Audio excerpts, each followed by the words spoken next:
उस परमात्मा के तो अनंत अवतार हैं, अनंत बार यहाँ प्रकट होता है, असंख्य बार।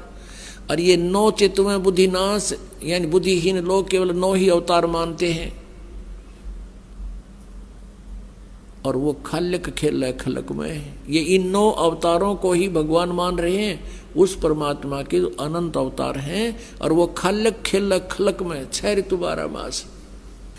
और भगवान क्या बताते हैं, जहां जन की महिमा सुनो ता मैं गवन करंत, वो तो नगर निश्चिंत बसो जहां मेरे प्यारे संत। अब जो वेद बताते हैं वो परमात्मा गति करके आता है, और हमारे आध्यात्मिक यज्ञ में आता है, आध्यात्मिक अनुष्ठानों में भी वो गुप्त रूप में रहता है और अच्छी आत्माओं को आकर मिलता है। और वो परमात्मा स्वयं भी कहते हैं, जहाँ जन से महिमा सुनो, जहाँ मेरी महिमा चलती है, जहाँ मेरा ज्ञान प्रचार होता है, तहाँ मैं गवन करंत, वहाँ मैं पहुँच जाता हूँ, एक पल में पहुँचूंगा। क्षण एक में जन अपने के काज, हिरण्यकशिपु जो मार दूं और नरसिंह धर लूं साज। तो यहाँ परमात्मा कहते हैं, जहाँ जन से महिमा सुनो तहाँ मैं गवन करंत, वहाँ पहुँच जाता हूँ गति करके।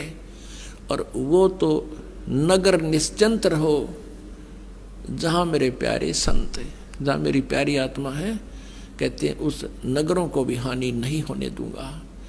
पवित्र बाइबल में लिखा है, एक जगह कहते हैं एक व्यक्ति के पास भगवान पहुंच गए और उन्होंने कहा कि ऐसे ऐसे उस नगर में बहुत हाहाकार मच रही है और लोग अन्यायी हो गए हैं, उस नगर को मैं नाश करूंगा। तो उस भगत ने पूछा कि प्रभु, यदि उस नगर में आपके 10 भगत होंगे, क्या तुम फिर भी उनको नाश कर दोगे? कि नहीं, यदि मेरे 10 भक्त भी होंगे तो भी उस नगर को मैं नाश नहीं करूंगा। फिर पूछा कि वहां आपके यदि 2 भक्त होंगे तो भी नाश कर दोगे? कि नहीं, मेरा 1 भक्त भी होगा तो भी मैं उस नगर का नाश नहीं करूंगा। तो पुण्यात्माओं, यहाँ वही परमात्मा कहते हैं, जहाँ जन की महिमा सुनो तहाँ मैं गवन करंत, और वो तो नगर निश्चिंत रहो जहाँ मेरे प्यारे संत। अब पुण्यात्माओं, 1 भगत के कारण भी एक नगरी बसी रहती है, तो वो कितने निकम्मे आदमी है। तो इसलिए कहते हैं, संत ना होते जगत में तो जल मरता संसार। तो परमात्मा हर युग में रहते हैं, हर पल में रहते हैं, लेकिन वो उस समय उनका जो सतीथि होती है वो गुप्त रहते हैं, उनको कोई पहचान नहीं सकता। ना तो आग ला दे काल यहाँ पे, वो परमात्मा इस जो है जलते हुए काल के लोक में बर्फ का काम करते हैं यहाँ।